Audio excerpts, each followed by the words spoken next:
मध्य प्रदेश में शिक्षा व्यवस्था की पोल खुल गई है। यह खुलासा हुआ है केंद्रीय शिक्षा मंत्रालय की यूडाइस रिपोर्ट में। इस रिपोर्ट में पता चला है कि मध्य प्रदेश में सरकारी स्कूलों की हालत और उनमें बुनियादी सुविधाओं की स्थिति बेहद दयनीय है। नमस्कार, मेरा नाम है शिवम और आप देख रहे हैं खबर बेबाक। केंद्रीय शिक्षा मंत्रालय ने हाल ही में यूडाइस रिपोर्ट जारी की है, जिसमें खुलासा हुआ है कि मध्य प्रदेश में सरकारी स्कूलों की हालत बेहद खस्ताहाल है।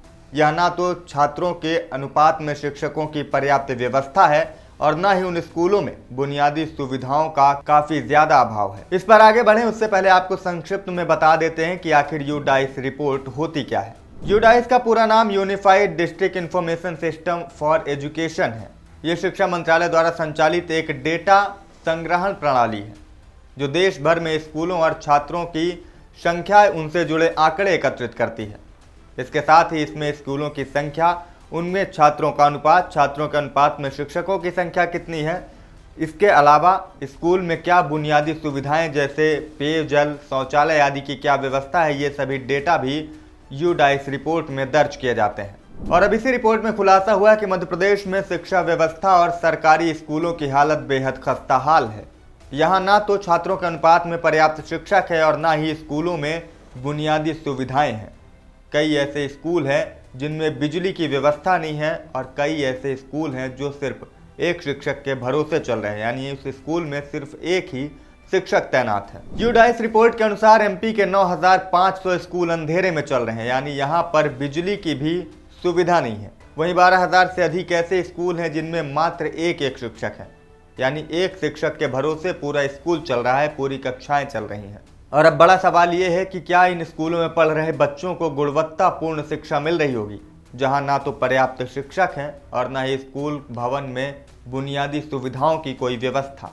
इस रिपोर्ट में यह भी खुलासा हुआ है कि मध्य प्रदेश में प्राथमिक और उच्च माध्यमिक शिक्षा के स्तर में बड़े सुधार की आवश्यकता है, क्योंकि इनकी सकल नामांकन दर और नेट नामांकन दर राष्ट्रीय नवीन शिक्षा नीति के निर्धारित लक्ष्यों से काफी ज्यादा नीचे है। यानी मध्य प्रदेश के इन स्कूलों में प्राथमिक और जो उच्च माध्यमिक शिक्षा है उनकी नेट एनरोलमेंट रेशियो और ग्रॉस एनरोलमेंट रेशियो जो एनईपी के तहत लक्ष्य निर्धारित किए गए हैं उनसे बेहद कम है, काफी निचले स्तर पर है। आइए पहले एमपी के खस्ताहाल स्कूलों की हालत पर एक नजर डालते हैं। प्रदेश के 95 स्कूलों में बिजली नहीं है और 12,000 से अधिक स्कूलों में केवल एक शिक्षक मौजूद है। प्राथमिक शिक्षा में ग्रॉस एनरोलमेंट रेशियो 78.9% और नेट एनरोलमेंट रेशियो 64.3% है, जबकि उच्च माध्यमिक शिक्षा में ग्रॉस एनरोलमेंट रेशियो 62% और नेट एनरोलमेंट रेशियो मात्र 25.7% है। रिपोर्ट में जो आंकड़े आए हैं वो बेहद चिंताजनक और चौंकाने वाले हैं। प्राथमिक शिक्षा में सकल नामांकन दर 78.9% तो वहीं नेट नामांकन दर सिर्फ 64.3% है। इसका सीधा मतलब यह है कि एक बड़ा वर्ग अब भी शिक्षा से वंचित है या फिर स्कूल छोड़ चुका है। तो वहीं उच्च माध्यमिक शिक्षा के आंकड़ों पर नजर डालें तो वहां पर स्थिति और भी ज्यादा दयनीय और चिंताजनक है।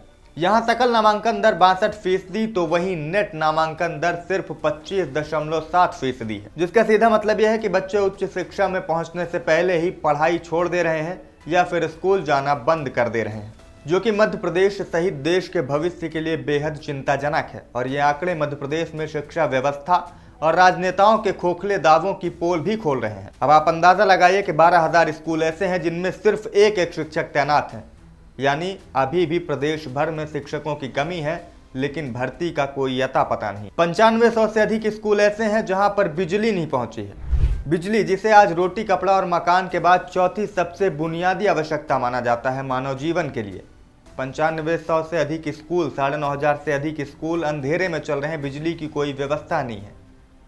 ठंडी, गर्मी, बरसात, कोई भी मौसम हो, बिजली नहीं है, अंधेरा है।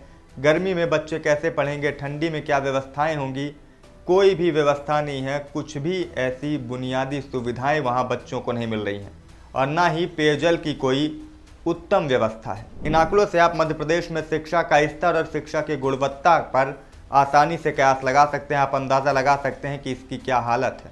हालांकि सरकार की तरफ से शिक्षा व्यवस्था में सुधार की दिशा में कई कदम भी उठाए जा रहे हैं। 50-50 लाख रुपए की स्वीकृति हर जिले के स्कूलों के लिए की गई है, जिसमें कुछ बुनियादी सुविधाएं जैसे शौचालय और पेयजल आदि की व्यवस्था की जाएगी। जर्जर हो चुके स्कूल भवनों पर मरम्मत का कार्य किया जाएगा, जिससे शिक्षा का स्तर और शिक्षा की गुणवत्ता में सुधार लाया जा सके। लेकिन हाल ही में जो यूडाइस की रिपोर्ट आई है, उसमें जो आंकड़े दर्ज हैं, उसके अनुसार अभी भी जो हालत है वो बेहद चिंताजनक है, बेहद दयनीय है और प्रदेश में शिक्षा व्यवस्था की हालत बेहद खस्ताहाल है। ये रिपोर्ट आने के बाद अब कांग्रेस ने भी भाजपा को घेरा है। नेता प्रतिपक्ष उमंग सिंघार ने सोशल मीडिया प्लेटफॉर्म एक्स पर ट्वीट करते हुए लिखा है कि अगर भाजपा सरकार की प्राथमिकता वाकई शिक्षा होती तो 9500 से अधिक स्कूलों में अंधेरा नहीं होता, वहां बिजली की व्यवस्था होती और 12,000 से अधिक स्कूलों में शिक्षकों की भी पर्याप्त व्यवस्था होती। सीएम मोहन यादव को टैग करते हुए उन्होंने लिखा है कि स्मार्ट क्लास और डिजिटल इंडिया जैसी बातें तो कहने में अच्छी लगती हैं, लेकिन स्कूलों में सुविधाओं की बाती के बिना ज्ञान का दीप कैसे जलेगा मुख्यमंत्री जी।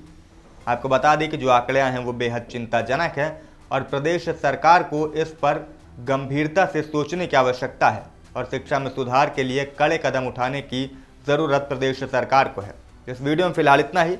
अगर ये वीडियो पसंद आए तो इसे लाइक और शेयर करना ना भूलें और अगर इस पूरे मसले पर आप अपनी राय देना चाहें तो कमेंट बॉक्स ओपन है, आप उसमें अपनी राय हमें दे सकते हैं। और तमाम खबरों के लिए देखते रहें खबर बेबाक।